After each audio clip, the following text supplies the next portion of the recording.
Good evening, I'm Maciej Mikos and you're watching World Talks. The American decision not to involve Europe in peace talks over the war in Ukraine sent shockwaves across the continent. Is this the beginning of a new world order? And what is the future of Ukraine? Well, to discuss it, we're joined by Brent, Sadler, Senior Fellow at the Center for National Defense at the Heritage Foundation. Good evening. Hey, good evening.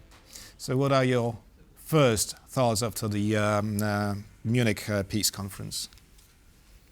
Well, thanks. J.D. Vance, our vice president, certainly didn't disappoint many in delivering what has been a concern on this side of the Atlantic for some time, and that's the suppression of freedom of speech. And that's also been under assault here in the United States for the last few years.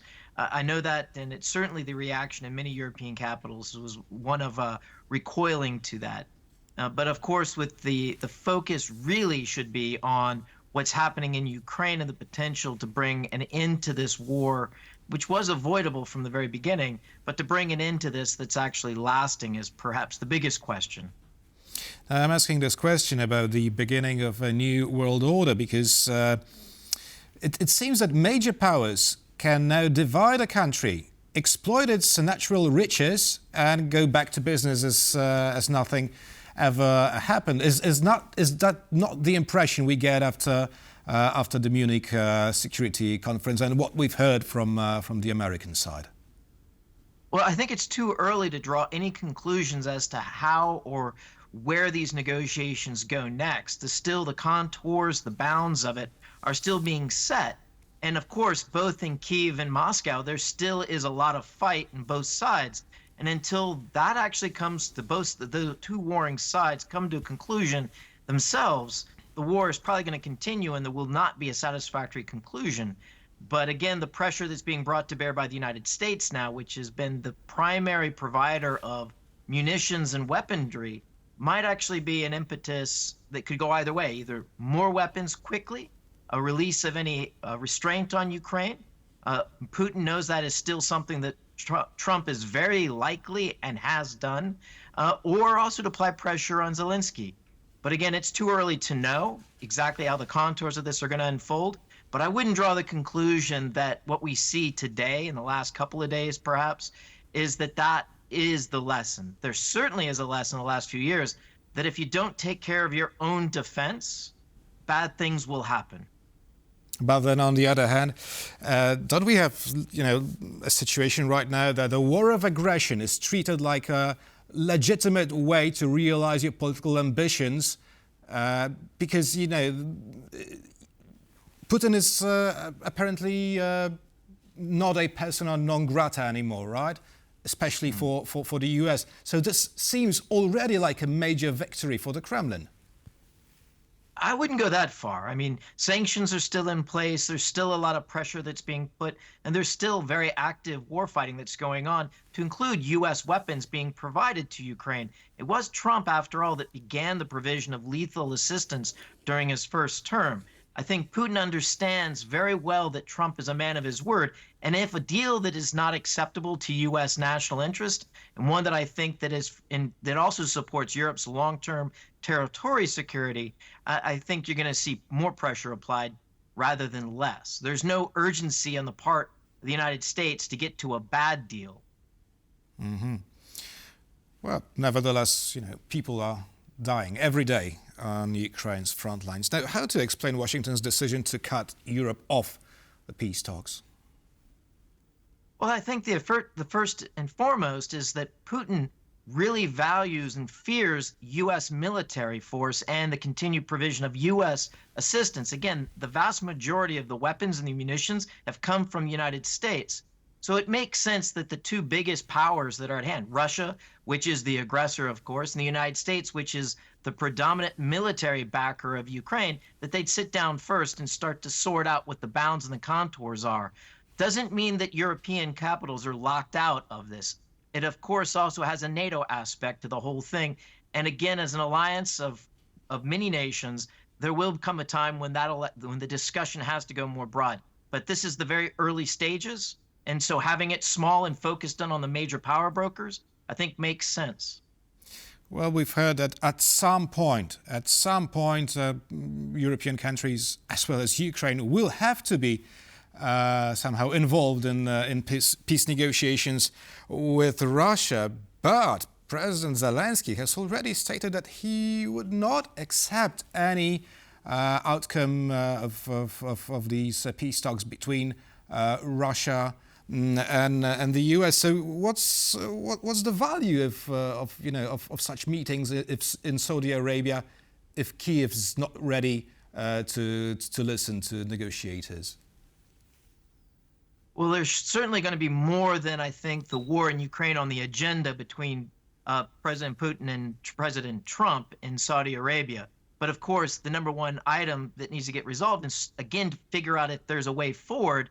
That is between the two presidents to decide. Of course, Trump has talked and has met with Zelensky before and will probably do so again. So again, I think it's premature to say that Kyiv's being dealt out of any meaningful way in the way forward for the negotiations. This is a first round, and it's not the first move of the first round, actually. Mm-hmm. So what could be there on the table that we haven't heard of yet? What could, is the US willing to bargain Ukraine for something else? Well, I'm not sure the United States has a complete and total veto power over anything on or can actually dictate what the boundaries are going to be. That actually is also up to Ukraine when you talk about territorial boundaries at the end of this. And again, it's way too early to really know what the give and take will be. But I think what has to be clear is that Putin's annexation of 5 of the oblast in Ukraine cannot stand. But there's going to be some give in between that because both sides, again, there's still a lot of fight in there.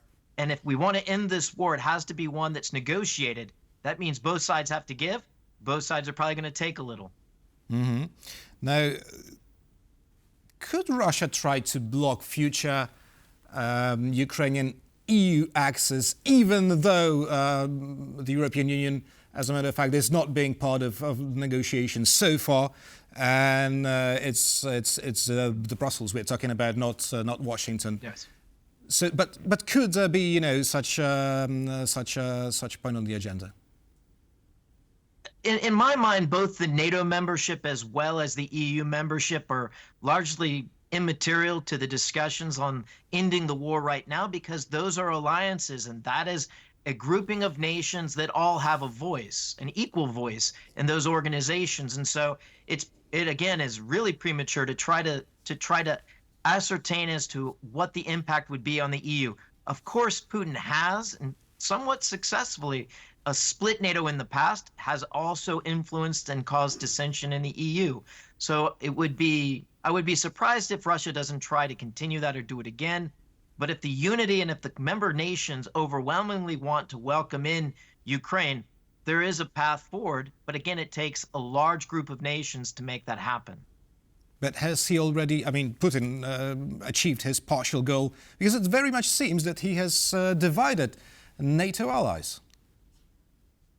Quite the contrary. With NATO specifically, it seems like his invasion in 2022 has had the opposite. It actually rallied NATO countries together, and also, to Beijing's chagrin, has also got a lot of the European countries starting to spend more on their defense, and more importantly, to make sure that their investments in munitions are interoperable with the US and its Asian allies. And yet, for some reasons, the EU leaders are urgently meeting tomorrow in Paris. What should we expect from the Paris conference?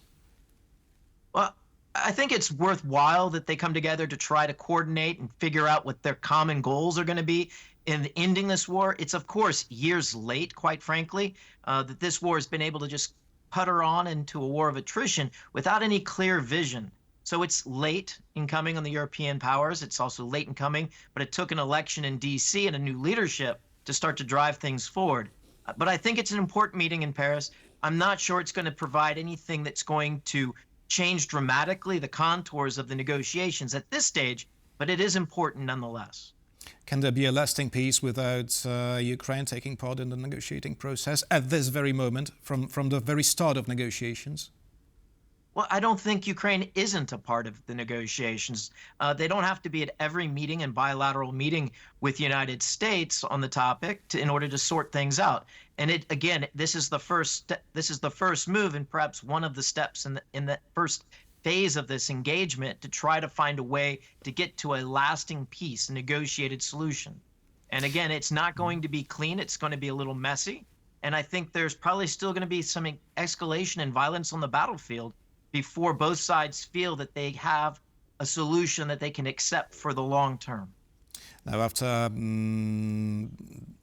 the Munich peace conference, is the US still as reliable ally for its partners worldwide as it used to be only 2 days ago?